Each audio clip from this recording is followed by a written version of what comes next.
Okay, well, I'm here today in Benidorm with Lee Tracey. Not so sunny today. We are in January, and it's just about 18 degrees or something like that. Lee's here for a week visiting friends, etc., and he's also in the process of writing his second book. So I guess we need to find out about the second book, but we can't do that unless we ask Lee a little bit about his first book. Tell me, why did you write the first book? Well, because it was a story I thought had to be told. I went through a terrible thing for being gay when I was 18, well, from 16 onwards, and I've lived with this story all these years, and I wondered whether perhaps if by telling it I might help somebody else who was in a similar situation. And really, and apart from which, I did it for cathartic reasons. I needed to get it out. I lived with it without telling anybody, and it was eating me away, I suppose. Was it actually liberating to write the book at the time you wrote it? Oh yeah, it was difficult to write, really difficult to write. But every time I wrote a line, it was a sense of relief. It was a sense of relief. Yeah, until and even the difficult parts, which I found really, really hard to write. I knew that I couldn't do anything about the truth. No good sort of going round it and flowering it up. It had to be the gospel truth and nothing else. Otherwise, it wouldn't have made any sense. And how old were you when you wrote the first book? How old was I? Yeah. Oh, please. Oh, I'm not asking you how old you are now. I only wrote it 2 years ago. But I started writing it 2 years ago. So my burning question is, why did you wait so long to be liberated? Because I was scared. Right. I never told my friends, my close friends, or anybody of the things that happened when I was from 16 onwards to about 22, 23. So the pressure of society has been that great? It was huge, huge. And just even talking about it made me feel soiled, if you like. And that's a terrible thing to say, but being gay then for me was being on a different planet. You know, you couldn't go up and say I'm gay, because firstly they wouldn't know what I'm gay meant. If you said I'm queer, they would either shun you or hit you.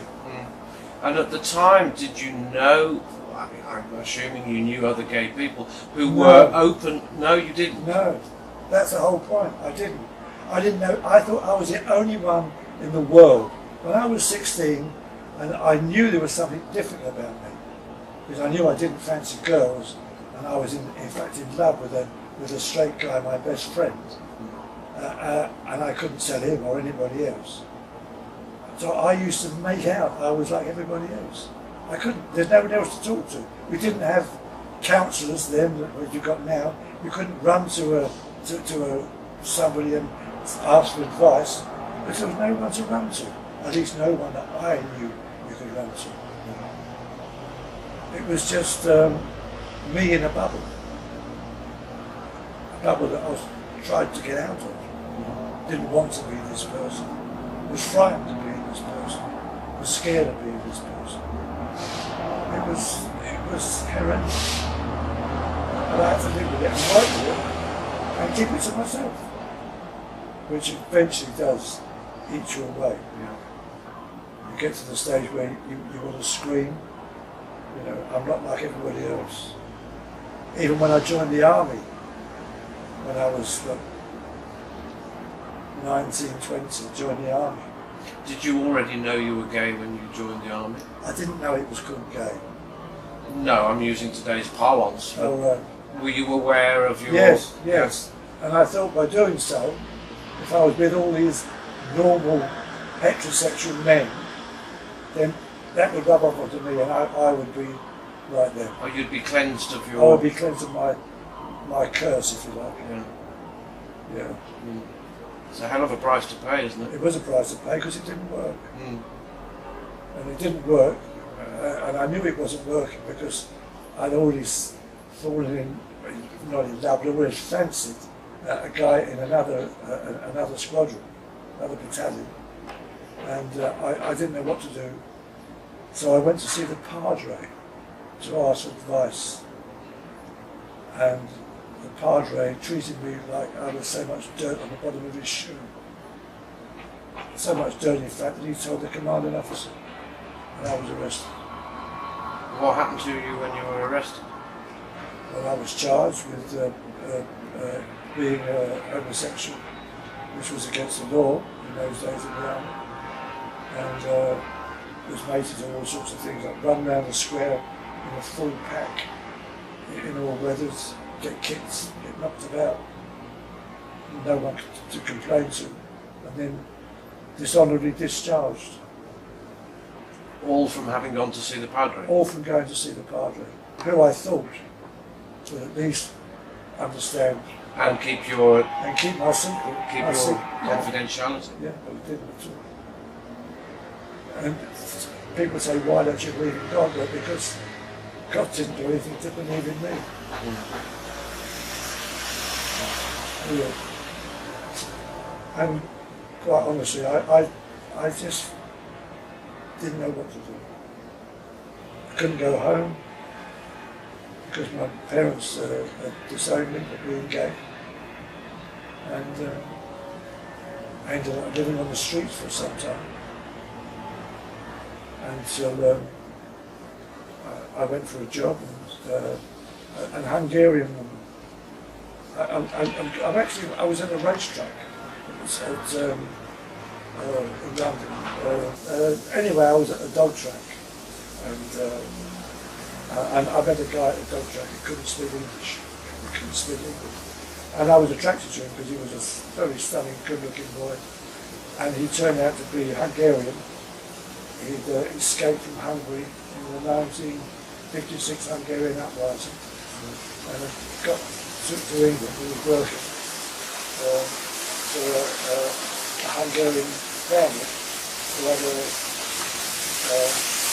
an injection molding machine company. They made shoes, plastic shoes for toy dolls, and that was it.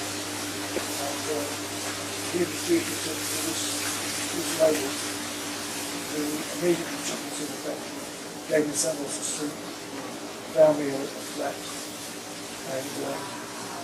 and everything was fine until this guy's name was Imrek, and I could never call him Imrek.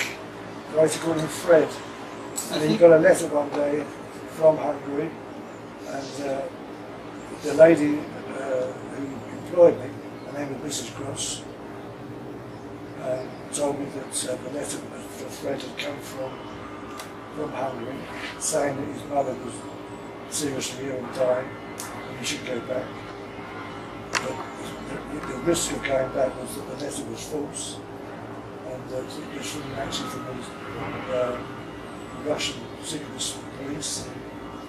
Anyway, he didn't know what to do, but he went back, and he was never heard of again to that place. Yeah, then I stayed working with Mrs. Cross for a little while, and then I joined the army. Yeah. So, when you left the army, what was your first job coming out from the army, and how long did it take you to find a job? Oh, it took me months. I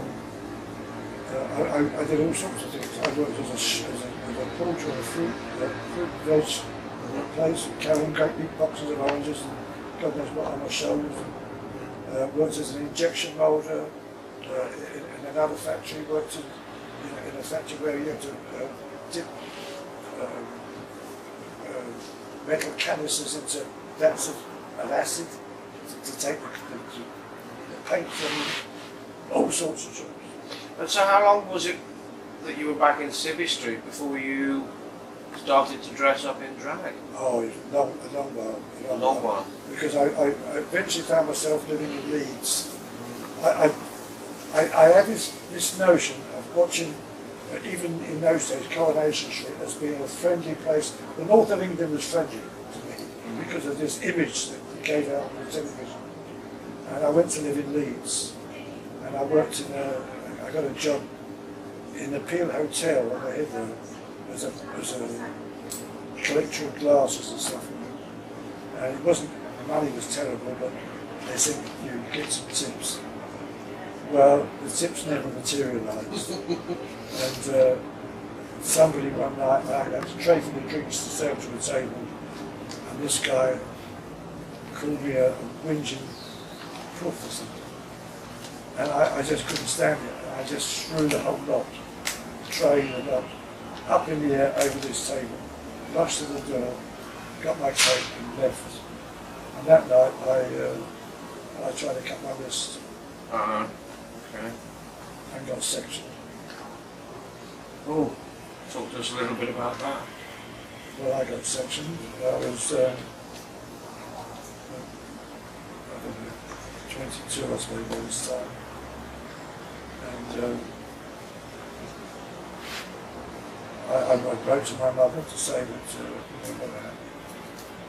And she wrote back, and I couldn't read the letter, and the guy in the next bed read it for me. He said that she didn't care what had happened. I wasn't going to start over, I'm not going to start over. It was finished.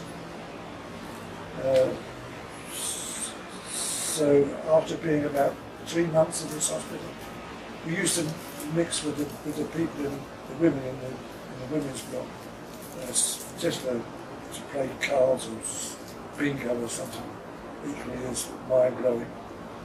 And I met this woman there, and I used to sit and talk to these 3 women, and one of them was having knocked about by her husband. And to cut a long story short, she got discharged, and she came to see me one day and said I could go out on licence. And I went out with her for lunch, and she took me back to her house where she lived and seduced me. It was my first sex with a woman, and I didn't want to do it, but I thought if I did it, I'll be able to get out of the hospital. I'll be normal, I'll be straight, I'll be like everybody else. So I did it, and it lasted for so long, not that particular night, or that particular day, but it meant that I was trying to prove myself, and I ended up leaving Leeds with her, coming to London, and eventually marrying her, and having a child, all the time knowing I shouldn't be doing this, but not knowing what to do about it.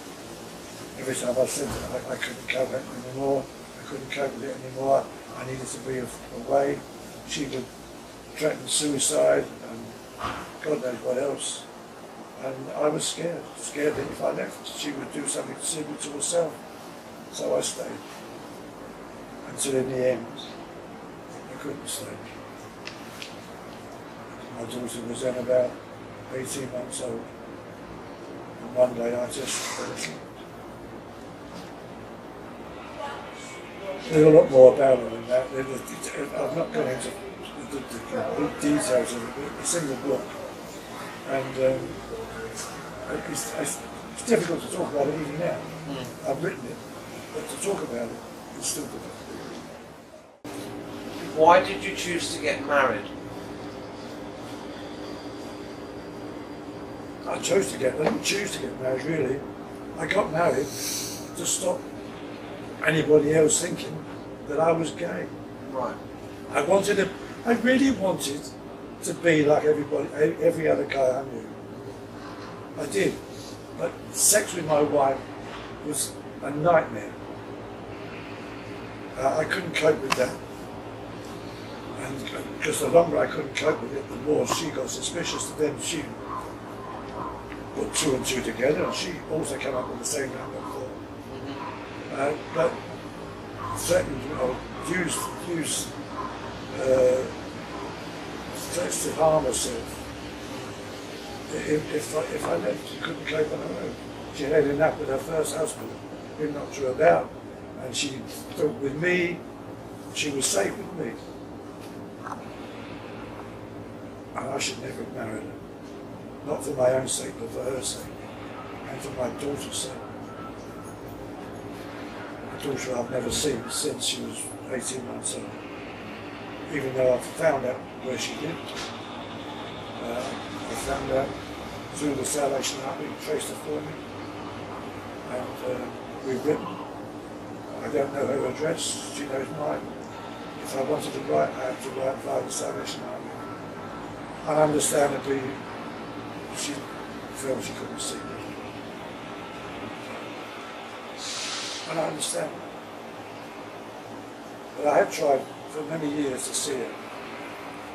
And I'd even driven up to Yorkshire, to Leeds, and found out where my wife's sister worked. She was a hospital matron. And gave her a letter to give to my daughter, but my daughter never had it, as far as I know. Never had it. So there we are. So now I think it's time to just leave her alone. She has her own life. I have 2 grandsons that I've never seen, and it's best for them probably that I don't see. So I suppose we're quite naturally moving on to the, I won't call it the second stage in your life, but we can call it your second book. Yeah, my second book. Your second stage of life, your second book. What prompted you to write that? Well, what was undone? What was unfinished in the first book? It was me breaking out. It was me like a flower blooming, and then I came from that misery into entertainment. I was living in Cornwall, and I used to run a small club in a village hall with, in those days, rock and roll bands. Rock and roll, it's today's bands, but rock and roll bands. And I would get up and do something in between, gags and things. And the guy that comparing. Comparing. And the guy that I was living with, he was in the RAF, stationed at St Evil, just down the road from Newquay. And he said, you've got something there. And he took me to do a gig in Truro, I think it was Truro, in a pub. And I did this gig. It was a charity, it was a talent thing. And I won this, and that started it really. And eventually I was doing gigs. And then Terry, the guy that I'm talking about, he was killed in a road accident. And so I left Newquay, distraught once again. And I went to live in Plymouth, worked in a hotel in Plymouth. Eventually came to London and somebody else. And I started doing gigs, got in touch with my first agent. A woman, actually, Doris Bray. Doris, God rest her soul, gave me a few gigs, and it started from there. So, it seems that you almost discovered a new career for yourself in being a stand-up comedian. Yes. And you liked the idea of working in front of a public and being on stage. It gave me a buzz. It gave you a buzz. Do you like the adoration? Yeah, I like the adoration. In fact, I love the adoration. There's nothing better. Well, let's face it, you have been starved of it for a lot of your life, have you not? That's right. And there's nothing, I can't describe the feeling a comic, or anybody else who's working on variety or is on the stage, is to hear an audience laugh at a comic, to hear the applause. It's like a shot of, I shouldn't say this, like a shot of heroin to the brain. It really is. It's a complete, overwhelming feeling. It's wonderful. The warmth of an audience. However rough that audience, and I've had some really rough audiences, but I've never had, once or twice, I get heckled, but I love a heckler because I can always shut one up. Right, okay. Years of experience has taught me to shut an heckler up. Yeah. I mean, when it first happened, I dumbstruck and scared, and what do I do now? But you soon learn to cope with that with a heckler. The thing about hecklers that I find is to treat them with contempt.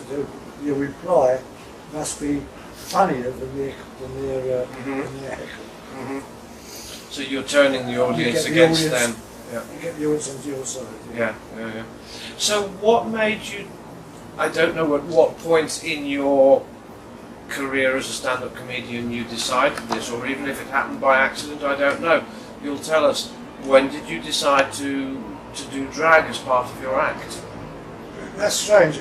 Actually, it was Doris Bray, who says to me, you know, we do a lot of hen nights. And you do well on hen nights, doing your stand-up. But if you was to go into drag, I said, wear a frock, Doris. She said, yes, wear a frock. I said, I don't want to be a woman. I don't want a sex change. Because you don't have to have a sex change. You're just doing an act. There are plenty of female impersonators, as we were called in those days, in the past, that earn a very good living as a female impersonator. Try it. Anyway, one day I did. It cost a lot of money. This, that, the other. Well, I did, and I went on to do one of Doris's hen nights, and I did exactly the same act in the frock as I would do, almost exactly the same as I would do as a stand-up. Right. But the result was tremendous. I got applause before, but this was, unbelievable. The warmth from the audience, and those women who love being sent up. The women actually do love being sent up, in a nice way. You wouldn't slag them off. And I enjoyed doing it. So for the next 20 odd years, I did drag, as well as stand-up. As well as stand-up. So would you often combine the two in one evening, or one? Yeah, sometimes. Yeah, sometimes I come out first of all as a guy, and then the second half I come out drugged up. And that always gets. There were shows where we used to do 2 shows a night. There'd be a stag audience first, and then you change and go upstairs to another room or to another level, and there would be an audience of women. So it would be stag and hen, I used to call it, cock and hen. But there was no real discernible difference between the reaction from male audiences to female? No, not really. I mean, in the end, I could work stag audiences in drag as well. It didn't worry me. I preferred not to. Slightly more hostile? They would have been. But I learned to get a very abrasive tongue. So you could give it back as good as you got? Oh, yes. In fact, I was once called the king of the shut-ups. Because I could do that. It was no trouble. I can remember I was working. I'm not going to mention this guy's name, but I was doing a stag night in a huge place with about 400 or 500 guys in the audience, and I compared the first half of the show, and I met the star of the show, who was a lovely guy. I don't want to mention his name, and very well known star, and he came out. I introduced him in the second half of the show, and he said, "Good evening, fellas." I'll do his voice, I was near his voice. "How are you, fellas?" "Here," he said. "What have you got a big puff compared with stag for?" And from the second row, and I was on stage hiding behind the curtains. I wanted to watch him. He said, "What have you got a puff working a stag for?" And from the second row, this boy said, "Because it's funny, you fat." I won't say the word. And the fight broke out. Oh no. And it was a puff on the stage that went down and stopped the fight. And the star of the show left immediately and wouldn't come back. And I met him about 6 weeks later at the television studio, BBC, where I was writing for Michael Barrymore. Michael was doing the Joan Rivers show. and this particular comic was one of the guests on the Joe Miller show. And I walked into the green room and this guy said, "Hello, mate." A bit rough the other night, wasn't it? And I just said, don't worry about it, because I didn't know anyone good. And he wasn't even being offensive. He thought he was being funny, right? And it was funny, but just that the guy in the second row thought that I was funny, and got the up because he thought he was slagging, the comic was slagging me off, whereas all he was trying to do really was get a cheap laugh.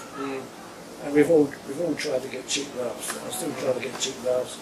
Probably got one now. This is fascinating for me because I'm sensing in you a complete transition in you as a human being. The first half of our conversation has been quite depressing about your early life. And you weren't smiling when you were talking to me. You were reminiscing things which were quite painful to you.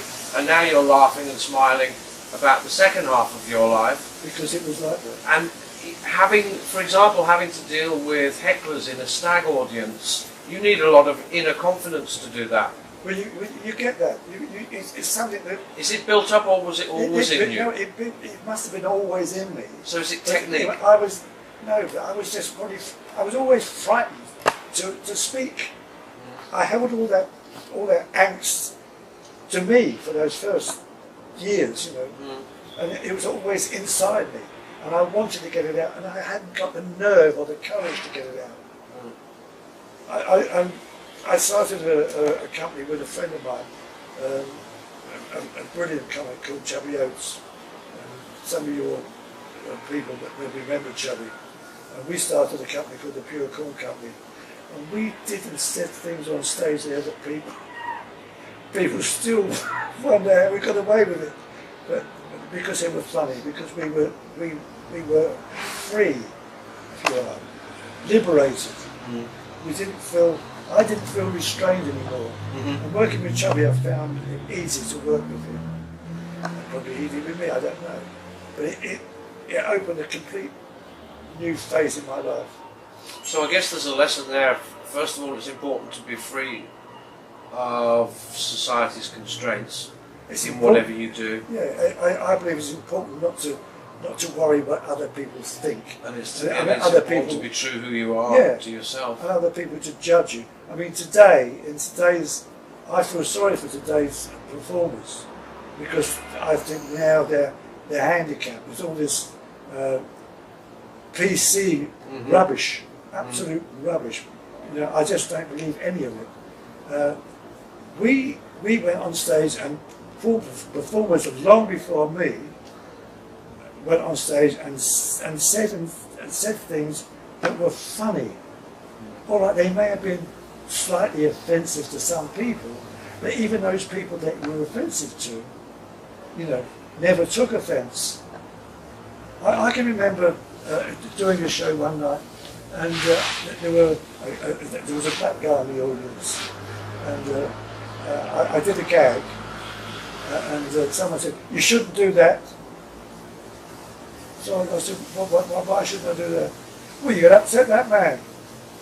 And that man stood up and said, "When I'm upset, I'll tell you." He wasn't upset at all. He was laughing with me. Not laughing at me, but laughing with me. Yeah. And that's the way it should be now, but people are so touchy these days. I don't understand. I just don't understand. The country, Britain, has lost its sense of humour. Really has lost its sense of humour. People seem too much into an innuendo that is meant to be funny and not offensive. But why do people want to take offence all the time? I had a friend, I've explained to you, did I explain to you about a friend of mine that always called me Puff? No, you didn't. This was a Scottish comic who always said to me, are you right, Puff? And I would say yes, and we would work together many, many times. And if I was working together with him, I'd go to his house, he lived in Slough, and that's not his fault.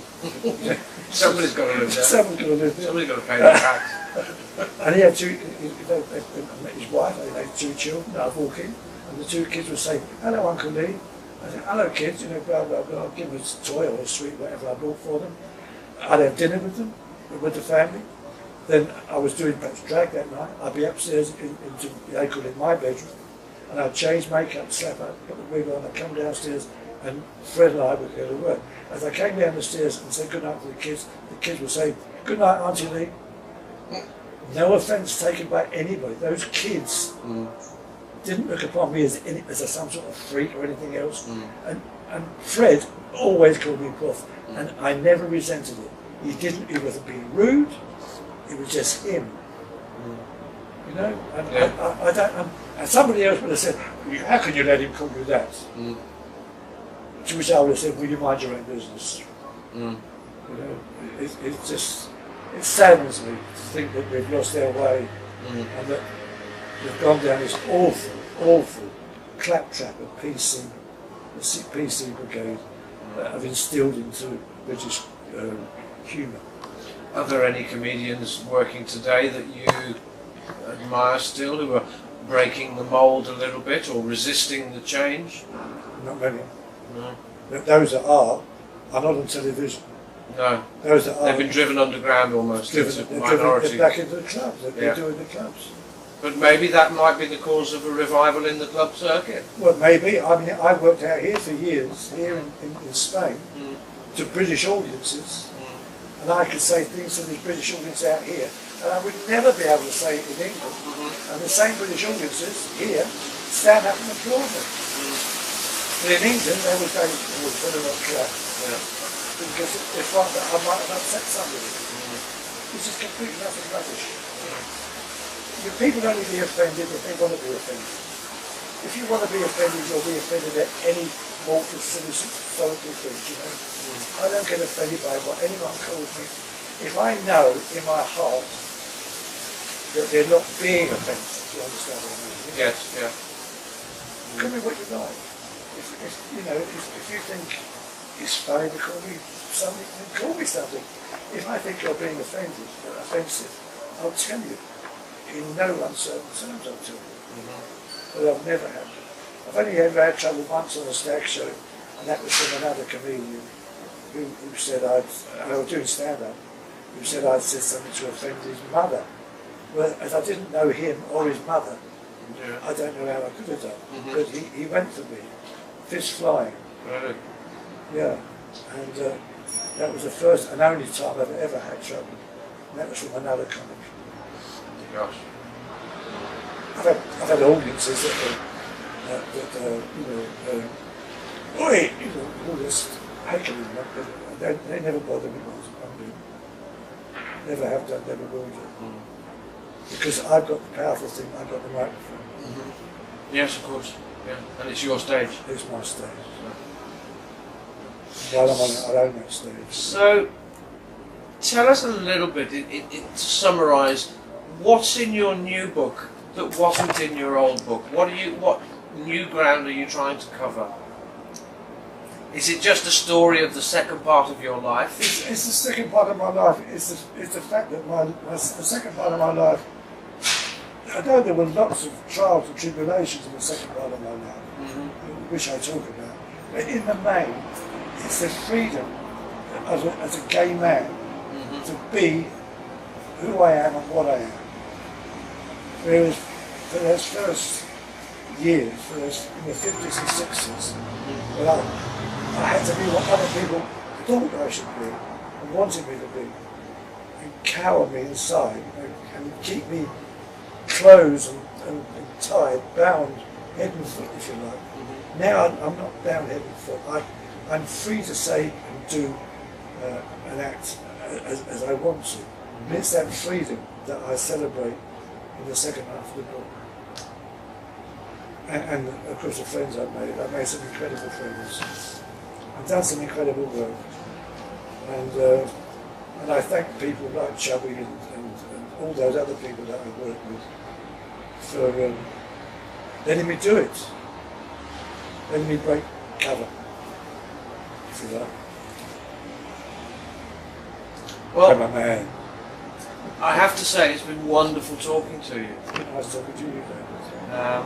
When do you think your book will be on the market? I'm done about halfway. It should be on Amazon within the next 2 or 3 months. Oh, soon as that? Hopefully. So you're well into it already? Hopefully, yeah. As I said before, sometimes when I'm writing, I get to a phase in my life that it's painful. Even in the second half of my life, there will be painful episodes. So I'll write about it, and then it takes me some time to get over that. I actually said it, come out with it, open up at last. Yeah. And then once I've got over that stage, then I'll carry on. So 3-4 months, got me. Be on Amazon again. Good. Well, I'm sure. And this time it'll be with some pictures. I'm sure it will be a source of inspiration to a lot of people. The message is to be true to yourself. Well, I think there is still a lot of gay people, and not only gay people, there are a lot of people... I was thinking in either walk, heterosexual or gay. Yeah, in heterosexual or gay, in this world, who are living in fear, abject fear of what other people think or might think of them. Yes. And my message to them is, don't. You know, be unto yourself, true to yourself, and you don't have to be true to anybody else until they respect you. Yes. If they respect you, then you can respect them. Yes. But don't do what I did. Please don't do what I did. And that's cower away for 20 years and be somebody else. Be yourself. And enjoy life. We're only here once. And there's some people look at me and say, I've been here 4 times. Look at them. In different dresses. In different dresses and different suits. Different suits and different dresses. And different, life's full of different things, you know. You go and meet different people and everyone's got a problem. And you mustn't dwell on it. Try and be true to yourself. That's really all I can say. And I wish I had done that. Because you couldn't do it when I was 15 or 16 or 20. Because it was a different world. You know. I'm sure my mother and father now would feel differently about me if it was today that they found out I was gay. And not when I was 15 or 16. They would probably look at me with different eyes. I hope so. I hope to think that. I hope so. Well, they say life's a journey, so I guess it's better to have a journey that's happier the further you get along the journey than sadder. It is on. So, thank you very much again for talking to us. Thank you for talking to me. Thank you.